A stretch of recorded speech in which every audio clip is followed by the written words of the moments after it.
tal fin, ¿no? Perfecto, entonces damos inicio a la parte formal de esta sesión.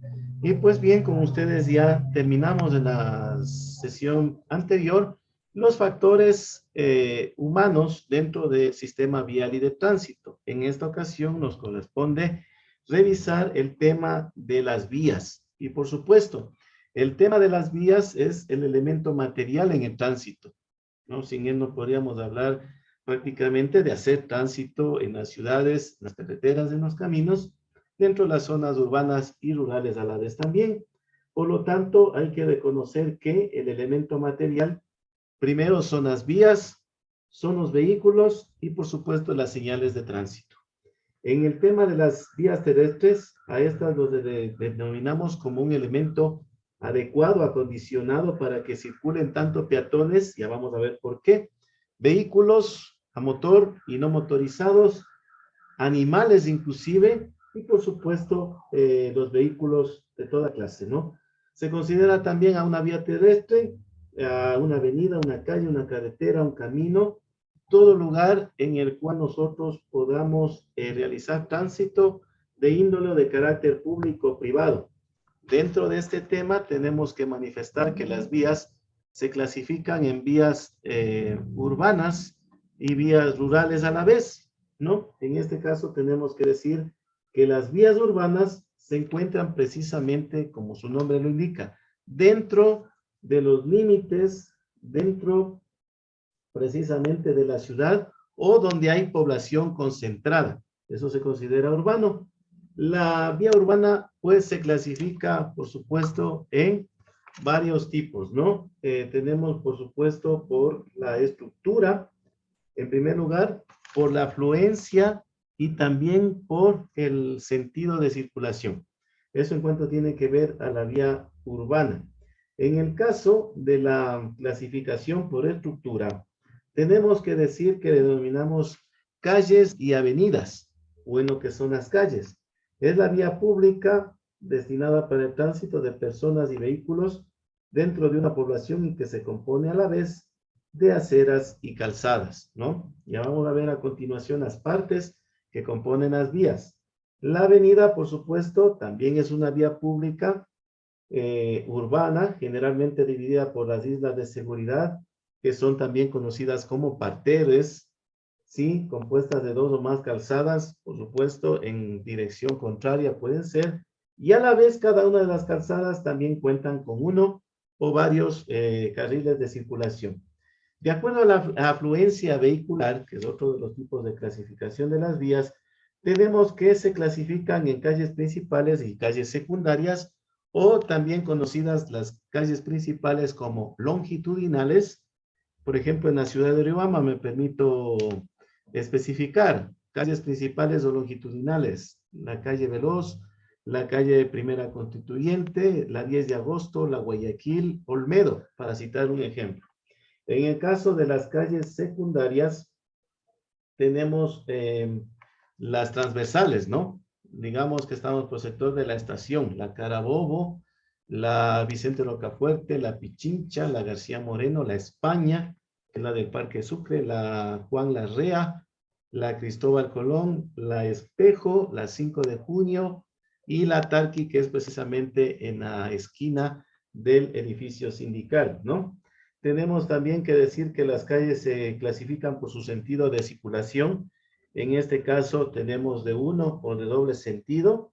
Pueden tener justamente también uno o dos carriles de circulación. Por ejemplo, la avenida Daniel León Borges en Riobamba tiene un carril de sentido sur-norte o específicamente sureste, noroeste, y de bajada en el sentido noroeste hacia suroeste. ¿Por qué hablo de esta posición y ubicación geográfica? Porque en algún momento vamos a tener la oportunidad de mostrarles a ustedes el mapa de la ciudad de Riobamba. La ciudad de Riobamba tiene una pequeña, ligera inclinación hacia el lado oeste, ¿no? Entonces, eso. Se ha definido también vías unidireccionales. Podemos hablar de la, para citarlo menos, la calle Argentinos, ¿no?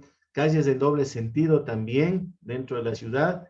Me parece que un tramo de la calle Uruguay, aquí en la ciudad de Riobamba, por el sector norte de la ciudad.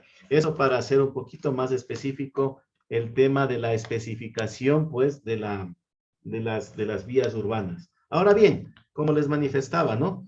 Toda vía urbana, también vía rural, por supuesto, tiene partes que hay que especificar un poquito. Ustedes tienen también aquí una gráfica que se ha anexado precisamente con las partes para que se entienda un poquito mejor, ¿no? La calzada, la calzada en sí es precisamente la parte que puede estar pavimentada, que puede estar afirmada, que puede ser adoquinada, precisamente en la vía pública y justamente está destinada para la circulación de vehículos, fundamentalmente, comprendida entre los bordes del camino y las aceras. En segundo lugar, tenemos lo que es el carril. Algo ya les estábamos hablando de los carriles. Es el espacio precisamente delimitado dentro de una calzada, ¿no? Lo delimitan estas líneas longitudinales, precisamente para indicar el sentido de la vía. El parter, algo también ya les había indicado en la definición de las vías, precisamente el parter es una vereda central de la avenida, es justamente una zona de seguridad, divide el sentido de la circulación de los vehículos, como les hacía el ejemplo, la avenida Daniel Borja, y sirve de refugio seguro para los peatones. Por ahí podemos circular también. Tenemos la acera o vereda, también conocida como vereda. La acera es precisamente una parte elevada de la vía pública y delimitada con el bordillo que sirve justamente para el uso exclusivo de los peatones. Las aceras no pueden circular, vehículos a motor mucho menos, no se diga, y lo que siempre les he manifestado, que se ha observado con mucha preocupación, también bicicletas a veces circulan erróneamente por las aceras. ¿Qué es una intersección? No, digamos que la dirección siguiente es una intersección. La calle de la Casona Sindical, Primera Constituyente y Tarqui. Eso es una intersección. Es el área comprendida en el cruce de dos más ejes de la vía. En este caso tenemos dos ejes de la vía. Una vía principal y una vía secundaria, o vía longitudinal y vía transversal. Tenemos el paso peatonal también en las vías, y es precisamente lo que ya hemos venido hablando. La zona de seguridad es el paso cebra al área de la vía pública que justamente se encuentra marcada sobre la calzada, destinada para el paso de los peatones. Ustedes también se habrán fijado que existe anexo al paso cebra, al paso peatonal, en sentido transversal en la calzada o en la vía, para que entendamos mejor, una línea blanca delante del paso peatonal. Esa línea es conocida como línea de parada. Esta se encuentra por normativa 1 metro antes del paso cebra y sirve justamente para que el conductor de un vehículo se detenga momentáneamente y con ello no invada precisamente la zona de seguridad por la cual están circulando los peatones. Otra de las partes que tiene la vía urbana es precisamente el badén. Bueno, ¿qué es este badén? Probablemente algunos recién lo habrán escuchado. Es el lugar que se construye a los costados de la calle por donde corren las aguas. Es un canal recolector de aguas lluvias. Eso por lo general, dependiendo de las necesidades, dependiendo si la zona tiene una cantidad pluviométrica alta, determinado obviamente con instrumentos en este caso del INAMI, se determina si es necesario construir una especie de pequeñas cunetitas, canales que recogen precisamente el agua lluvia, ¿no? No es muy grande, cumple con la función de recoger precisamente las aguas lluvias. Aguas servidas también puede ser por alguna actividad particular que se realiza en la vía pública, etcétera, ¿no? El contén, en otras palabras, es el bordillo. Es el bordillo que justamente separa la calzada con la acera de la calle. Y tenemos otro elemento también, aunque es increíble, ¿no? El portal. El portal es precisamente la puerta de ingreso a su domicilio, a un local comercial, a un edificio, y es el límite de la propiedad privada y la propiedad pública, ¿no? Lo público está considerado a partir de la acera o de la vereda.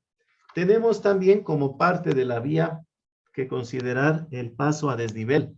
Aquí en la ciudad de Riobamba hay no menos de 4 o 5 pasos a desnivel, ¿no?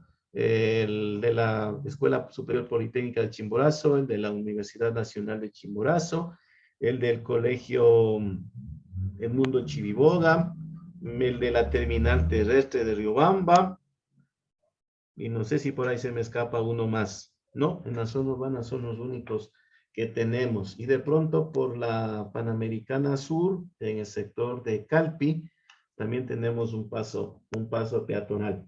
Entonces, hablando del paso peatonal precisamente, tenemos que decir que es del área igual, construida especialmente para dar seguridad a los peatones que deseen cruzar la vía, sobre todo vías consideradas de alta velocidad.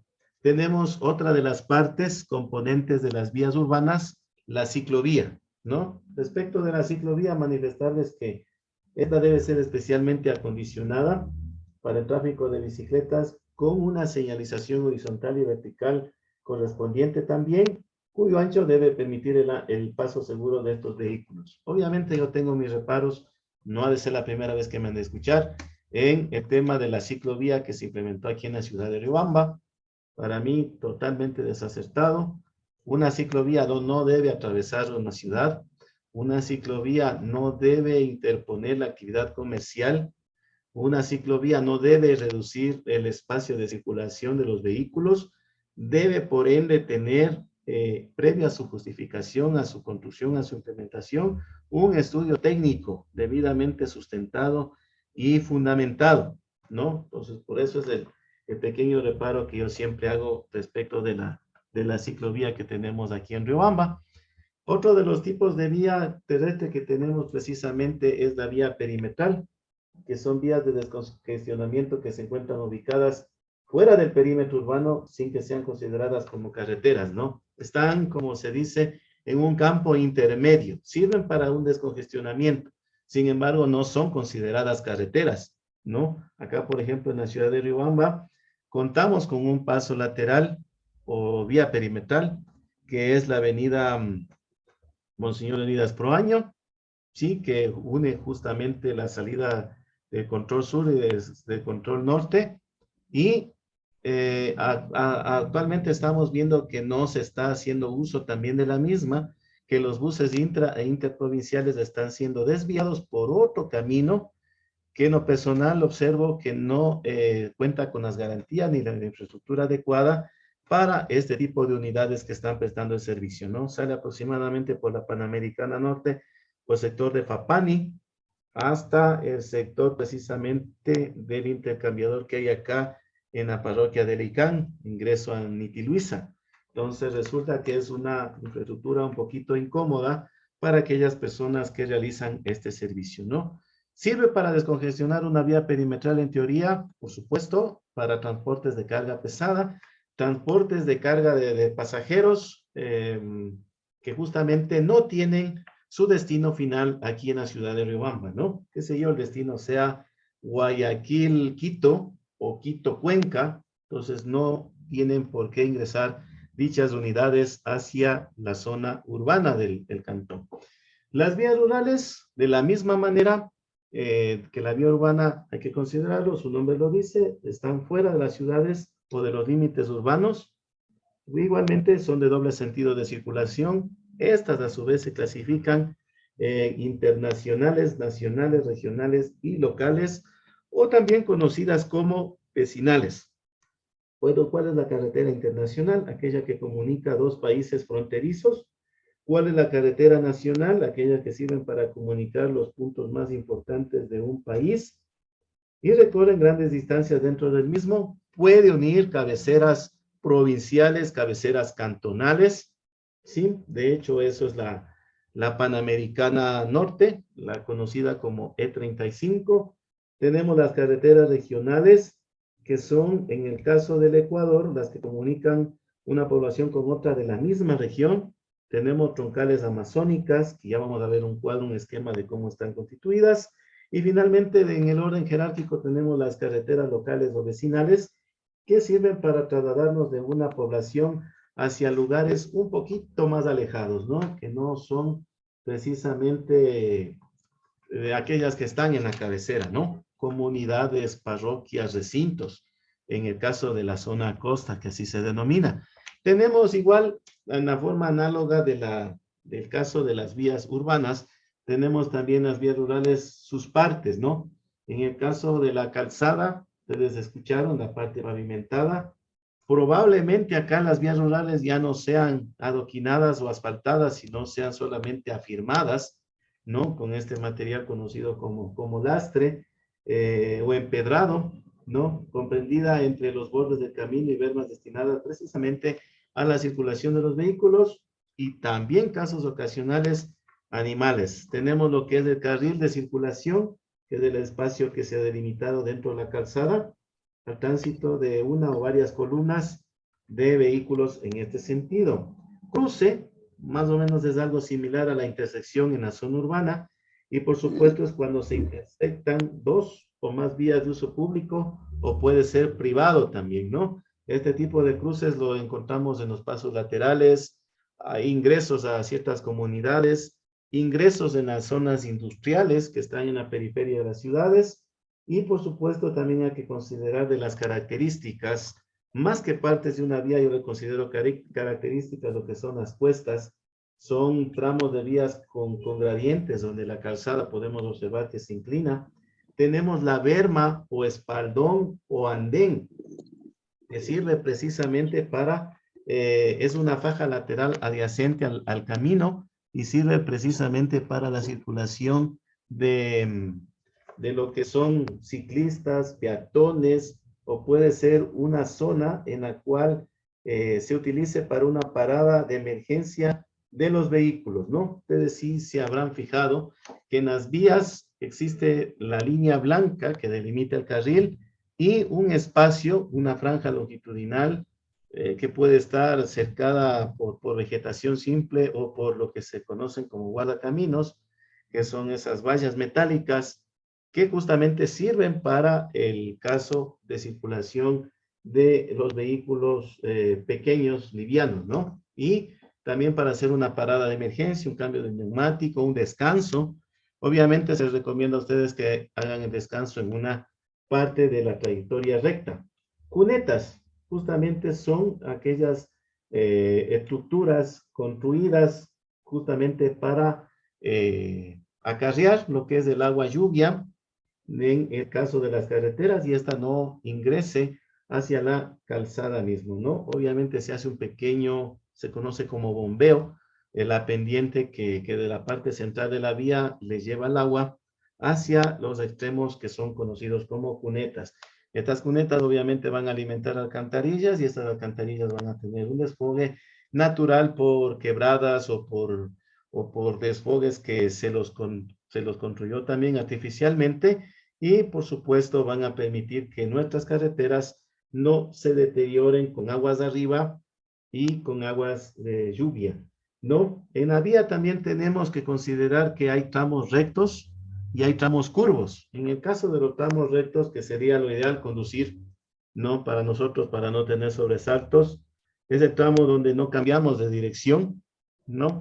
Por lo general tenemos estos tramos rectos en las zonas en las zonas costeras, ¿no? Y por supuesto las curvas son muy repetitivas, muy reiteradas en la zona montañosa de la sierra y no vayamos tan lejos, ¿no? Antes de llegar a la parte de San Andrés, existe una doble curva que se denomina curva de retorno, en la cual lleva usted el cambio de dirección a lo más posible que se puede, casi hacia los 180 grados, e inmediatamente retorna en el sentido contrario otros 180 grados.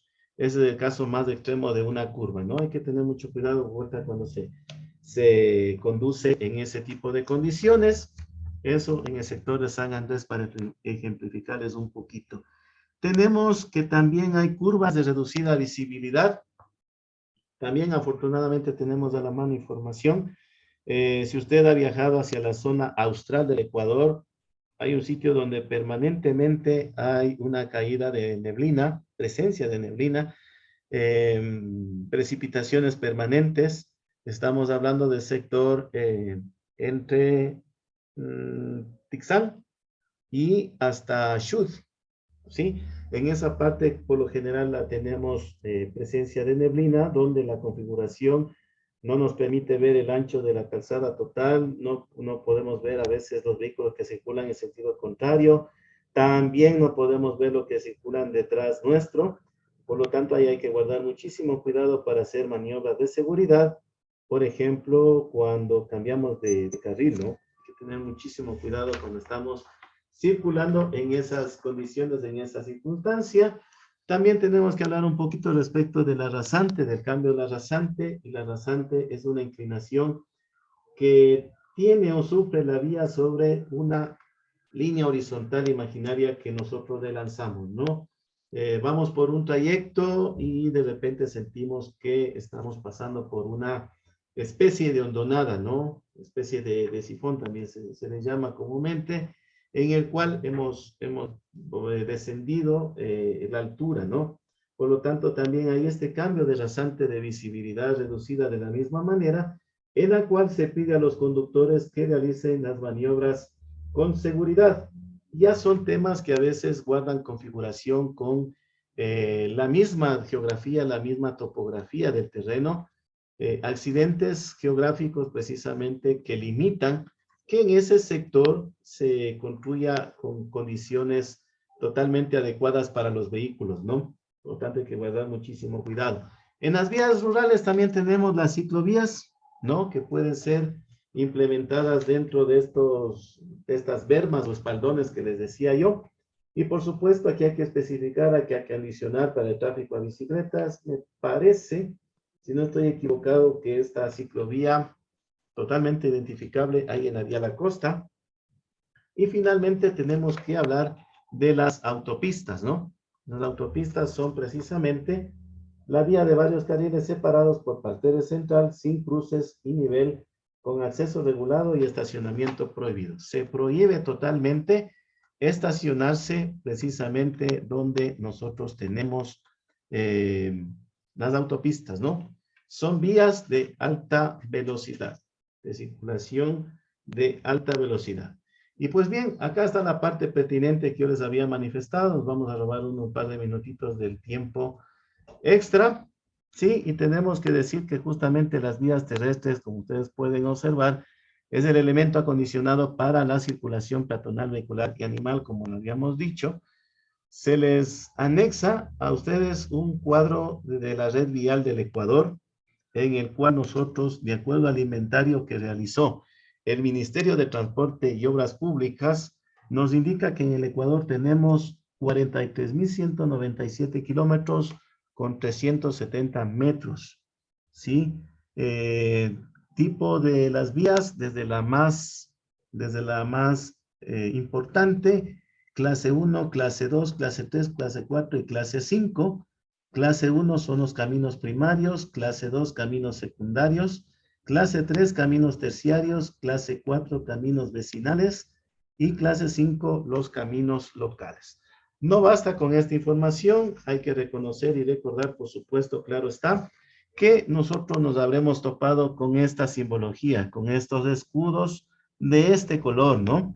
Y de pronto, tal vez entre todas las vías que tenemos acá, nos podemos encontrar con la E35, que es la troncal de la sierra, ¿no? Y tenemos precisamente que está marcada por el animal que es el cóndor, y esta vía es la que abarca el trayecto entre Rumichaca, Quito, Ambato, Riobamba, Cuenca, Loja y Macará, y tiene una longitud aproximada de 781 kilómetros, concesionada en su mayoría a Panavial, ¿no? Y así se va repitiendo esta nomenclatura para todos los caminos que nosotros podemos encontrar. Esto en cuanto tiene que ver a las vías primarias en el Ecuador. Ahora bien, ustedes también habían escuchado que habían troncales, ¿no? Y estas troncales son precisamente las vías colectoras.